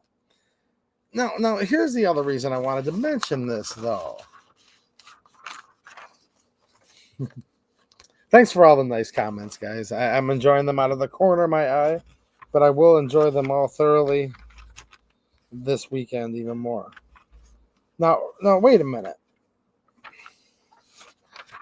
Sending guns off to Ukraine, so effectively destroying them out of existence for Canada, I wonder if it's a coincidence that Trudeau's doing this right around the same time that Kamlin holds this committee for these Michigan House bills that have to do with buybacks, destruction of weapons required for buyback programs. So, like, the Michigan legislature is doing stuff that's not identical, okay, but not too dissimilar at right around the same time that Trudeau's doing this in Canada. I need to remember what this order is. I think this is all pursuant to the... Okay, yep. Ukrainians are fighting not only for their sovereignty and freedom, but they're also fighting for the rules-based international order. Wow. Rules-based international order. That's what I'm going to do. I'm going to go into the Michigan legislature and just walk into the committee and be like, F the rules-based international order. You know? Maybe that's... Jeez, oh, Pete. I'm going to read an email real quick, too. And this comes from Michigan Representative Gregory Markkinen via our friend Jane Locke, who may be in the chat tonight. I think I might have seen her earlier, but I'm not sure. So she sent communication to all the House reps, she was telling me, regarding House Bill 6144, 45, 46, 6131, 6135. By the way, no colored firearms. Let's hope this doesn't become law. Many other things. And one of the representatives actually followed back up with her. So I want to read this, and I talked to Representative Greg Markkinen. He's from the UP, by the way, way up in the 110th district. So shout out to all the Upers out there. And he's a good dude, man. I like talking to him. And here's what he wrote back to her, which I thought was nice. He said, and this is on his like official letterhead, and you can see where he like signed it and everything. He said, when I was elected in 2018, it was not the first time I took an oath to uphold and defend the Constitution of the state of Michigan and the Constitution of the United States of America.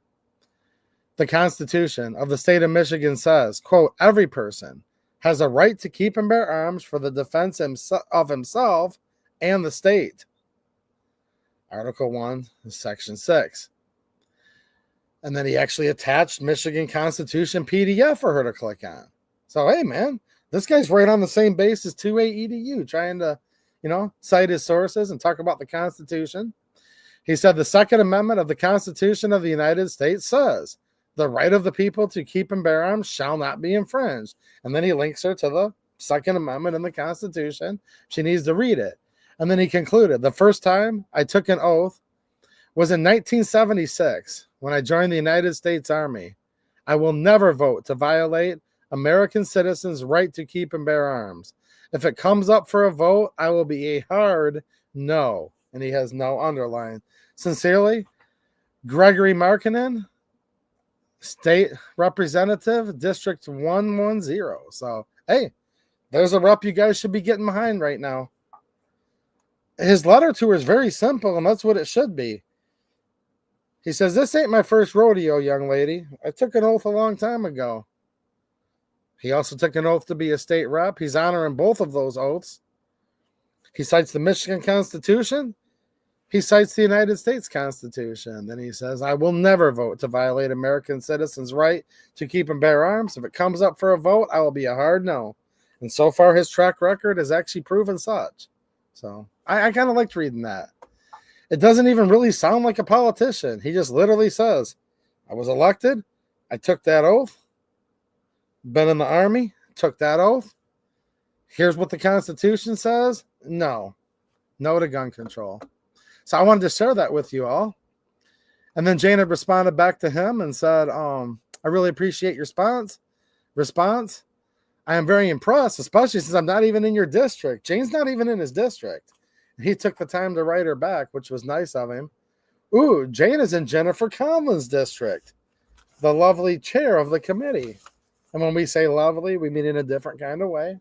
Look, they're very special. You know what I mean? These are very special people. Very special people. And he said, can I share it with my friend 2A EDU? And maybe he could read it. And then he responded back and said, yeah, absolutely. Please do. So there you go. Absolutely. 100% yes. Please pass this along. Sincerely, Greg Markinen, 110th District of Michigan. Is he any of your state reps, by the way?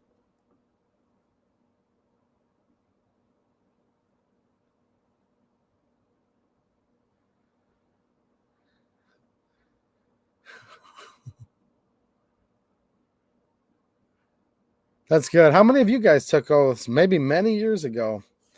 And when you were done with your enlistment or your commission or your draft, whatever you joined, maybe you were general enlisted, maybe you were a commissioned officer. Either way, how many of you took an oath in the service? And if you did, here's the second part to the question. How many of you were like, dude, I'm done with that contract. It's over. It's gone, and threw it away in the trash? Or how many of you guys still honor that oath today? I kind of know the answer that a lot of you will give, but I need to read it once in a while. I need to know that you guys are out there and you guys are still standing firm. How about those of you who have served different public offices in the past and you took that oath? Do you guys still honor it? Was it just a formality so you could get through boot camp and then like whatever, you whatevered, and then you had to, I don't think any of you guys are this way, but if you are, you can say it. It's fine. How many people are like, yeah, the oath, whatever. I just had to do it to get paid? Or how many of you actually took that seriously? Now, I would suspect most of you that joined the armed services probably did it because you wanted to protect and defend the Constitution. Probably not for the money. You could have made a heck of a lot more money doing other things, right? Probably not for the food. Look, I never served, but I've been told that chow hall food sometimes isn't the best, but I've heard sometimes it can be good too. You guys can all chime in on that. Me never have served, but lots of family and friends have. But the way I've always heard, you didn't necessarily do it for the housing. Certainly not the average barracks housing. You probably didn't do it for the money because everybody I know, like that's in the service, is broke as a joke while they're in, and usually like for some time afterwards, actually. And probably didn't do it for the food because I've heard like to a point, yeah, but not so much. So you guys probably did it because you wanted to actually serve your country.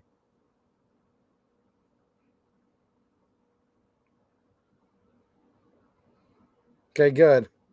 Good.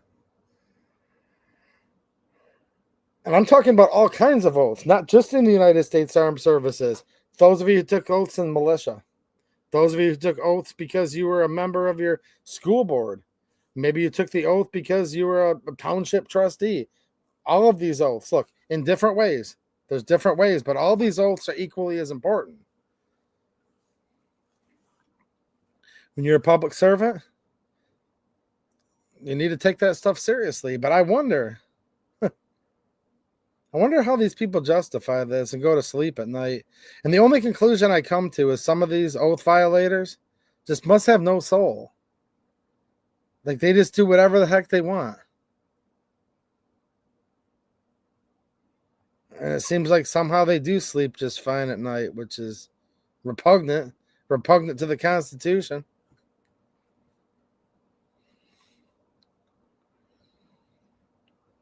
Yeah.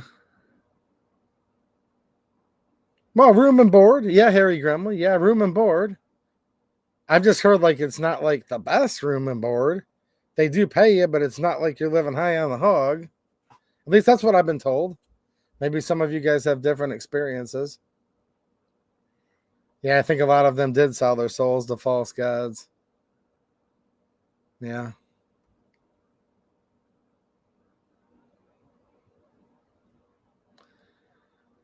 Oh, come on, Colin. Are you still around? You're still literally trying to prove this? Come on, man. Wow.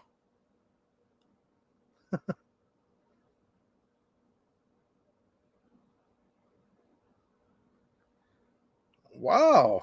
Wow. I mean, uh,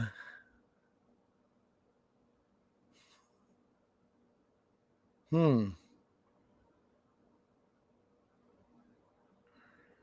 Yeah, we need a new bill, right? That just says the Constitution's the Constitution bill, right?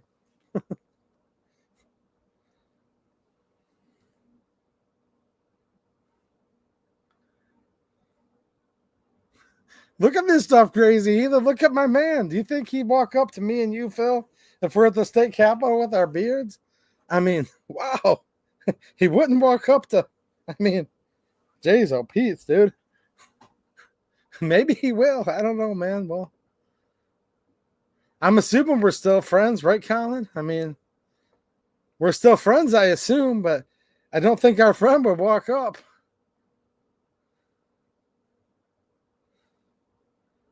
No, we're still friends, Colin. You know what I mean? We're still friends.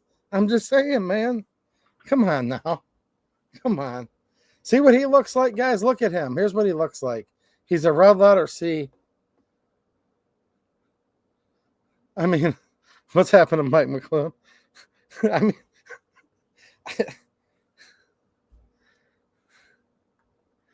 I mean, you know, I'm just saying, it's like, dude,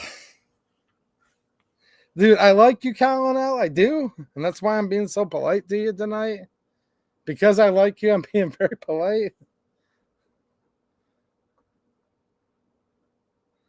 Maybe soon I'll have to be not so nice. I don't know, but I mean, wow. Some of these guys watching on replay, sorry, replay guys, are like, I don't even know what happened, but we may. If he can mind his manners just a little bit better, maybe his chats will still be around for him to read them afterwards. I don't know. At this point in time, Susan Wiki's getting jealous. Colin, Susan Wiki, her ghost, the ghost of Susan Wiki. Do you guys remember this?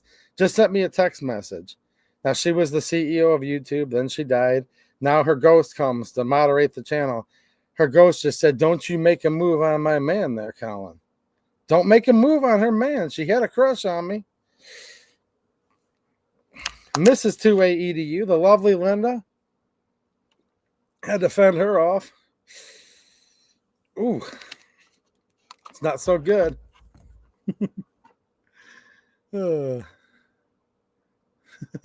No, you know what I'm saying, Mateo, though. One more time. I mean, some of these, even Susan Wiki's getting jealous. She's like, hold on a minute now. Don't make a move on my man there. Oh. This is good, though. I've had a good time tonight. I like this. You guys are nice. You know, everyone's being so nice tonight. Very complimentary. I have all the confidence I need to go up there. And, I mean, you know. So I appreciate everybody being so nice about everything. All right. Well, I'm going to jump off here in a minute. I think I'm going to go out and get my cardboard box ready to go sleep in tonight. And no, I'm not even going to joke about that. There are good people, actually, that do, unfortunately, have to sleep in a cardboard box. But, oh, geez, look what I just saw over here. Hold on a minute. I just saw Lamy. on a half track, right, Pillbox Bunker? Lamy back here with a Ma Deuce. Now, I think we're going to be doing all right in here tonight. And by the way, I love the Second Amendment. And I also love the First Amendment because I don't believe you can have one without the other. And what goes along with the First Amendment is freedom of speech and freedom of expression. What also goes along with that is right now here in America, it's barely even recognizable anymore if you think about it. Where we're more worried about following all these different orders than anyone would even dare even take a peek at the Constitution. The Second Amendment's being violated. You can't even have a country without borders. Like literally, our borders are being invaded. We're being invaded by foreign invaders. Like literally, this country's never ever been invaded before. And right now, as we speak, look, there's lots of stuff to look forward to, and I'm very excited. But right now, current former Vice President Biden is still supposedly running the joint. He doesn't know where he is. What's going on? I'll lead effective strategy to mobilize the pressure. I mean, that's what's occupying the White House right now. That's the so-called commander-in-chief right now. Now, back in colonial times, actually before the United States was even a country, when a ship, many times with ships, it was under distress, it would hoist its flag up upside down to be like, we're under distress, we're under attack, we need help. Bases on land, same thing. The fort's surrounded, the walls are caving in. They'd hurry up and hoist their flag upside down to let people know that they're in imminent distress. Now, I personally believe, whether anyone else does or not, and some of you do and some of you don't, and that's okay.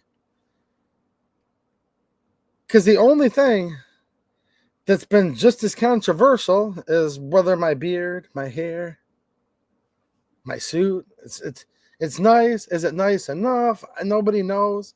What's a woman? Nobody knows. But that's not important compared to how I look and how my flag flies. I'm not going to do it because a lot of you already know many reasons why, but I could probably talk for 8 to 10 hours about all the ways this country's in distress right now. And I truly believe it is, and it's my sincerely held belief that we're in trouble. And I'm putting out an SOS call to all the like-minded people that, look, we need to get it together. We need to try to save what little we have left to this Constitution in the state of Michigan, in this country.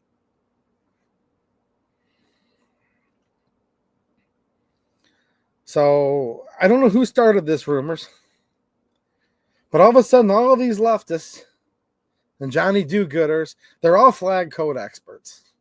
Okay? I've been informed on the United States flag code. I've been informed on the UCMJ a lot in the last week, believe it or not.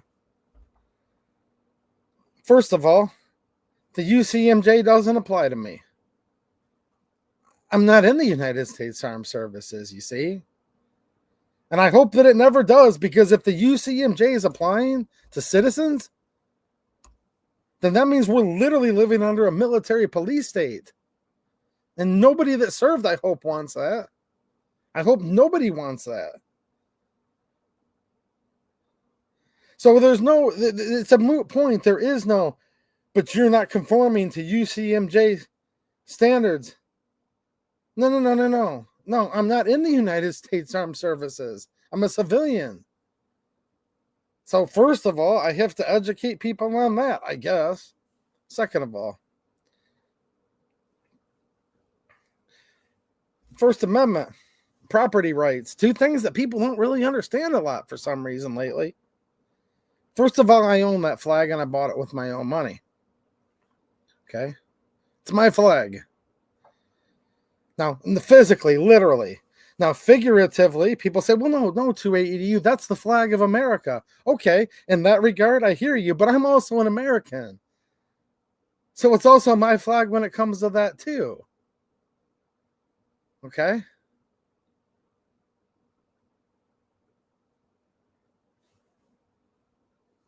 The First Amendment protects everybody's right, their natural right to actually do whatever they want with the flag.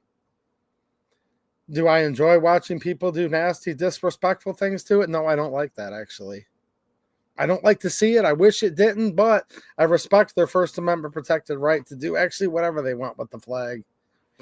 That's how the First Amendment works. You can't just pick the parts of it you like or don't like. You either believe in free speech or you don't. And by the way, this isn't me coming up with this. This is literally settled Supreme Court precedent multiple times over. But by the way, that doesn't even apply to what I'm doing. I'm not desecrating the flag, and I'm not doing anything disrespectful to the American flag, actually.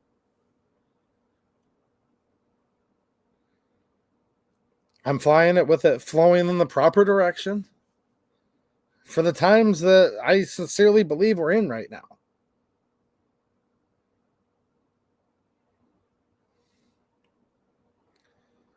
Reminds me of that Johnny Cash song, why he explained why he dresses in black. He talks about all the reasons he wears it. He wears it for the poor and the beaten down. And then he starts talking about the Vietnam War. He says he wears it for the thousands that have died. And then he says he wears it for another 100,000 who have died, believing that the Lord was on their side. But then he goes on and he's asked when he'll wear something a little brighter. And he said, till things are better, I'm the man in black. And I just paraphrased a couple quick excerpts from that song. I like Johnny Cash music. I hope there's a time soon where I don't believe we're under distress, where we're not in a dire emergency in this country. I hope there's that time. Till I think that things are looking a little brighter. Till I think that we're not in real grave danger. Look, the economy's right on the bubble right now of who even knows what. I don't even want to think about it. And these people are still running Washington, D.C. literally right now. Trump's no saint. Trump's not an angel. You can't expect any person, even if he was, but he's not. But even if he was, you can't expect any person just to flip all this around overnight. It's a tall task, a tall hill to climb. I'm very optimistic, though. I'm very optimistic. I hope things get much better real soon. But as of right this minute, look who's running D.C. Look who's running the state of Michigan. So maybe there's somebody watching here at the very end that didn't know anything like what I just said. Well, hopefully you learned something. Because no, I'm not flying the flag disrespectfully. And I'm really not. And I don't want to be disrespectful for the flag, to the flag. I really don't. But even if I did want to, it'd be my right as an American. I just want to make that clear as well. And these are both concurrently true. First of all, I don't want to do anything disrespectful to the American flag. But second of all, for all the Johnny do-gooders out there, even if I did want to be respectful to it, in America, yes, absolutely. You can be as disrespectful to the flag as you want. And everybody who took an oath to uphold the Constitution took that oath so that people could. It's true. See, we don't want people banning guns that they don't like, because the Second Amendment protects our natural right to keep and bear arms. So then why would all these supposed conservatives want to ban people from doing whatever they want with their flag just because they don't like it? It's actually like really hypocritical. But it should be a total moot point because I'm not doing anything to disrespect the flag. But actually, if I wanted to, I would, and I wouldn't apologize for that either. I just don't want to. Does that make sense?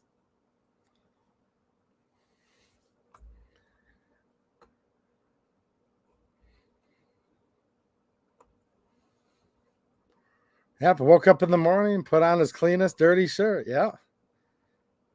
He said the beer I had for breakfast wasn't bad, right? So I had some more for dessert. I mean,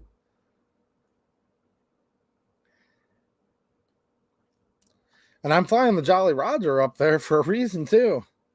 That'd be great. At a certain point, just become ungovernable where they just give up, or they're like, yeah, there's no herd in these cattle. You know what I mean?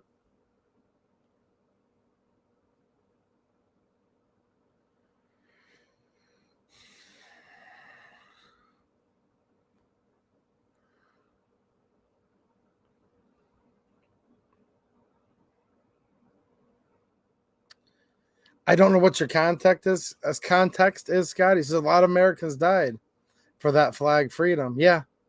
Yeah. Well, for freedom. Yeah. That doesn't really need a lot of extra context. I just read the first part. Yeah. Patrick Fellers just came in with another super chat. Thanks, man. He says, shout out your state, please, just to see how many different Americans are on here today. Well, that'll be interesting. Do that real quick before we jump off of here. I've probably been to like very few of your states because I don't really get out too much. Oh, some of you guys are making plans for the weekend. Nice. Hanging out? Okay. Okay. I see here. That's good. You guys are making friends in here tonight. I like this. Okay, yeah. No, I do actually like that song, Collins. I like a lot of Johnny Cash music, man. I've always been a pretty big fan of his music. Oh, Michigan. Wow, Michigan. Where's that at? Geez, this looks like it must be a nice state. The state of Michigan. Wait, Kentucky? Okay. Nice. Nevada? Good. Michigan again? Nice. Florida? Michigan. Minnesota? Michigan. Okay. What's happening, Mike? I think you made yourself clear more than once, Mateo. Okay. At least you guys are speaking with absolute clarity tonight. That's a good thing. Good. No, I'm glad to see people are having a good time tonight in the chat. Everybody's been so nice to me tonight. You know that? I can't even remember the last time anybody said anything to try to ruffle my feathers. It's always fun to get on here, because look, I was literally like talking to Democrats too in Lansing, and that's not so easy and not so nice. Then I come here on this channel, everybody's so nice all the time. I mean, shoot, the gun community's all just this one thing. They all sing front row in the choir. They're all super nice. And, yeah, it is awesome to escape to a place where everybody's so nice and calm.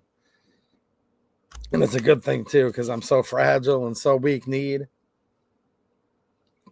I have such low self-confidence that if anyone was even mean to me once on here, I might just give up and go cry. But the thing is, nobody's ever been mean to me even once on the internet. Isn't that amazing? That's why I love the internet so much. So it's been a good time tonight. PA. All right. There we go. Wait, Texas. Nice. North Carolina. No, that's a nice state. A lot of these are nice states. Okay, Missouri. Oregon, G23. By the way, G23, and Denny's plant-based journey. The lovely ladies do thank you guys for the coffee and hot chocolate, respectively. So they both wanted to tell you thank you, being both asleep right now, having to get up early for a piano recital at a local Christmas tree farm in the morning. Shout out to all the Canadians, by the way. You know,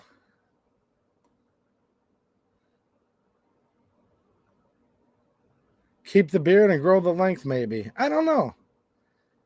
Here's the crazy part, guys. Like, I probably was thinking about shaving it maybe this weekend. I kind of like it, but I kind of don't. That's the thing. I just wanted to make sure I was looking my best to go to Lansing. Wanted to look my best. But I kind of like it, but I kind of don't care for it at the same time. It's one of those weird things. But yeah, it's all good. Yeah, shout out to all the Canucks out there. And good luck with Trudeau. And I'm going to read this one more time. What's this called again? Ukrainians are fighting not only for their sovereignty and freedom, but they're also fighting for the rules-based international order. Ooh, that's scary. In fact, I'm so scared right now. I'm going to first freak out at my own shadow, and then I need to eat some dinner tonight because I don't want to lose too much weight. Could you imagine what the chat would do if I lost too much weight? Then they call me skin and bones. But we won't let them do that because everybody's been so nice. And I appreciate all of you being so cool tonight. All right, I will see you guys soon.